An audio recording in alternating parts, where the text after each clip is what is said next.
Coríntios, capítulo 13, versículo 9. Nós vamos ler a palavra de Deus. 1 Coríntios 13 e 9. Glória a Deus e glória ao nome de Jesus. É bom estar aqui, nós desejamos estar aqui como nós estamos. Talvez sentir o salmista sentir de dizer assim: olha, eu fiquei alegre quando me disseram vamos à casa do Senhor. Não era só pela notícia, mas era porque ele sabia o que é a casa de Deus. O que significa estar aqui, estar neste lugar. Irmãos, é maravilhoso. Já entramos aqui com 2 pessoas, com 3, sozinho, às vezes para orar aqui dentro da casa de Deus. Mas não tem como, é sempre maravilhoso. Às vezes 2 pessoas, pouquinhas pessoas, mas orando e buscando a Deus, nós sentimos a presença de Deus neste lugar. E a promessa dele se cumprindo quando ele disse: eu estarei convosco todos os dias, até que se cumpram os séculos. O nosso Deus nos prometeu isso e ele é fiel para cumprir. Glória a Deus. 1 Coríntios 13, 9 está escrito assim, ó: pois em parte conhecemos e em parte profetizamos, mas quando vier o que é perfeito, então o que é em parte será aniquilado. Quando eu era menino, falava como menino, pensava como menino, raciocinava como menino, mas logo que cheguei a ser homem, acabei com as coisas de menino.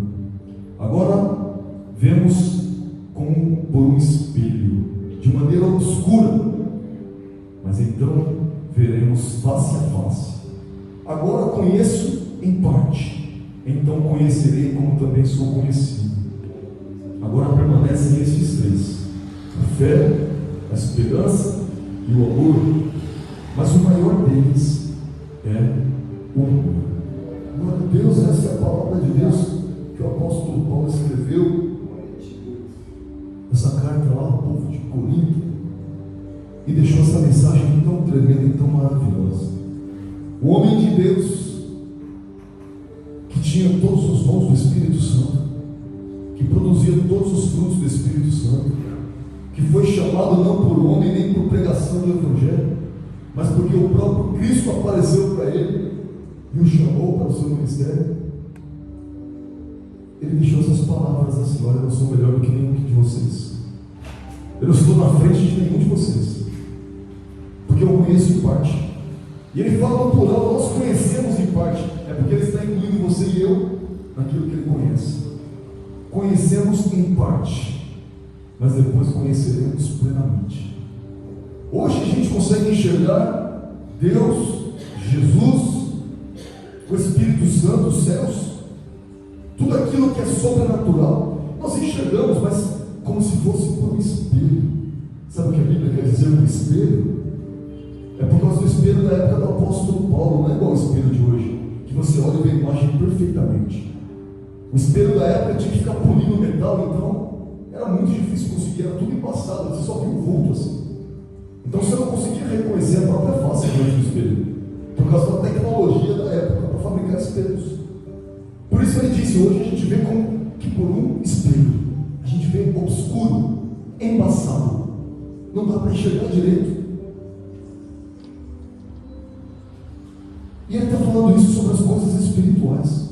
O homem que foi arrebatado até o 3º céu, ele disse: olha, eu enxergo em parte, eu só vou saber plenamente quando eu estiver lá, quando eu estiver na glória, quando eu estiver com Cristo. E ele disse que nós somos como cegos. A gente vive aqui na terra tentando encontrar o nosso caminho, meio que apalpando. Olha só, o cego, para saber onde ele está, para saber se ele não vai bater com o rosto na parede, ou se ele não vai tropeçar, ele precisa de tato, ele tem que usar o tato, ou com uma bengala ou com uma mão, mas ele vai tocando ali, ele já sabe que tem alguma coisa no caminho, ele vai tocando ali um objeto e ele fala: bom, eu já sei o que é isso que está na minha mão. Ele usa o tato, porque não enxerga. mesmo que enxerga muito mal, porque tem uma quase cegueira e consegue enxergar só alguns vultos, ainda assim ele faz muito uso do tato, porque ele precisa do tato para poder sobreviver.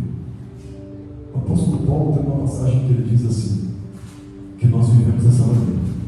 A gente vai com alguém que vai palpando, mas vai chegar um momento em que nós vamos ver plenamente, os nossos olhos serão abertos, nós poderemos ver a glória de Deus, nosso entendimento será aberto.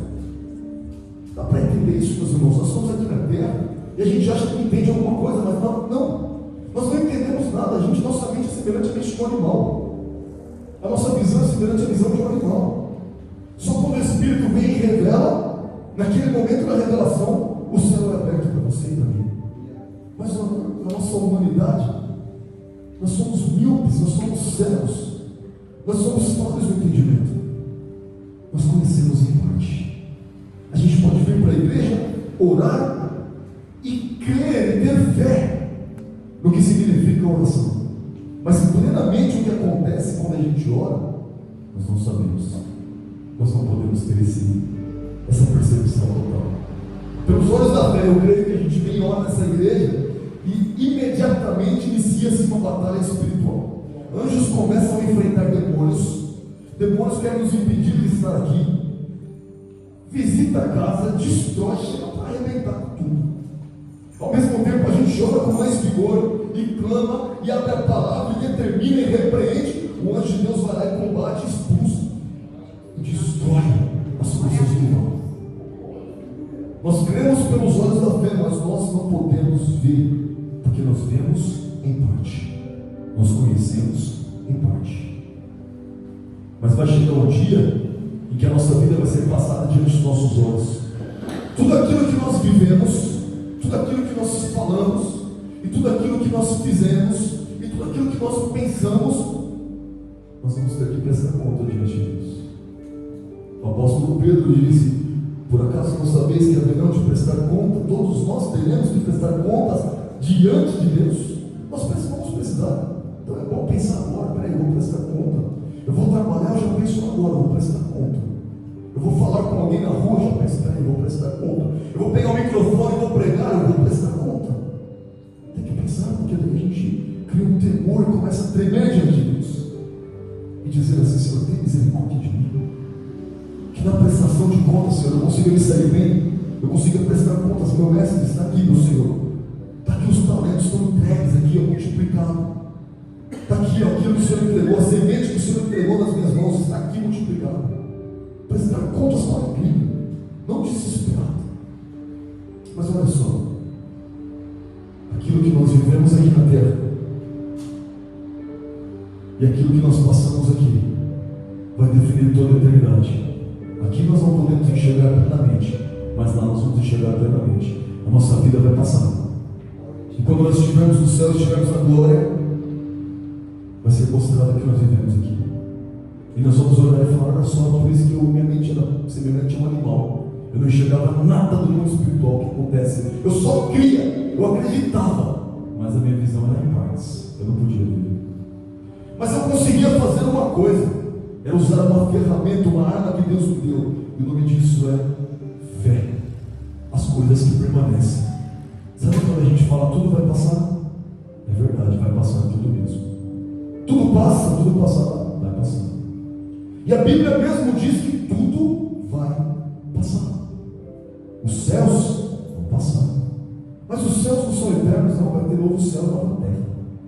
Os céus vão passar, meu Deus. E a terra? A terra, tanto mais, vai passar também. Céus e terra passarão. Mas Jesus disse assim: ó, as minhas palavras não vão te passar. Existem coisas que passam e existem coisas que são eternas. O mundo vai passar, a tecnologia, as descobertas, a ciência, o conhecimento, tudo vai passar. A matéria vai passar. Os corpos humanos vão passar. A natureza, tudo vai passar.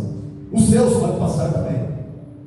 Porque Jesus disse, mas ele disse: ó, daquilo que eu disse, a minha palavra nunca passará, mas vai se cumprir. A palavra de Deus não passará, permanecerá. E olha só, dentre a palavra de Deus, algo tão importante que vai permanecer, porque ganhou destaque na palavra de Deus, como uma coisa, como três coisas que vão permanecer: a fé, a esperança e o amor. Essas três permanecem até agora. Por que nós estamos aqui nessa noite, neste momento?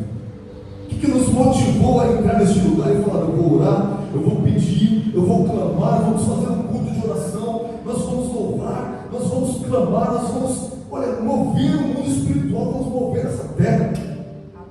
Porque nós somos um povo de oração, um povo que busca e um povo que adora. O que motivou a gente a estar aqui? Fé,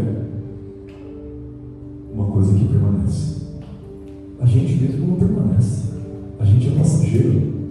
Hoje está aqui, amanhã segue, agora vai no campo. Mas a fé está escrito que permanece. Porque se a gente for embora, os que ficam mantêm a fé. E a fé que a gente plantou no coração de alguém. Esperança é algo que permanece. Quando a gente ouve e fala: meu Deus, a esperança vai permanecer. Quando a gente fala em vida eterna, quando a gente fala em céus, quando a gente fala em chegar até Jesus, em pedir para Ele: Senhor, me leva até a sala do trono. Que lugar é esse que nós estamos pedindo para entrar? Entrar na presença do Altíssimo, no santuário, na morada do Altíssimo, onde os anjos não têm coragem de olhar para eles, escondem seus rostos com asas. E a gente está dizendo: Senhor, me leva. O nome disso é esperança, uma coisa que permanece. E outra razão que nós temos para orar é amor. Se você quer saber se a sua oração é ouvida e se ela tem maior probabilidade de ser respondida e atendida, olha para essa palavrinha aí. Quando for orar para alguém, mesmo que você não conheça a pessoa, pede para Deus: Senhor, agora eu peço ao Senhor, me ensine a amar essa pessoa. Faça com que eu sinta a dor que ela está sentindo. Faça com que eu sinta a angústia que ela está sentindo. E que eu possa clamar com amor. Eu possa pedir e interceder com amor. Amor pelas vidas. Mas eu não estou amando ninguém, eu nem conheço essa pessoa. Senhor, eu sei que o Senhor ama. Eu sei que o teu amor está sobre essa vida. Então eu quero sentir o teu amor sobre ela, no meu coração. Eu quero orar com amor. E quando alguém estiver passando por algo, o que você tem, meu amigo, minha amiga? Eu estou passando por uma situação. Eu posso orar por você? Pode. Então feche os olhos e eu vou orar.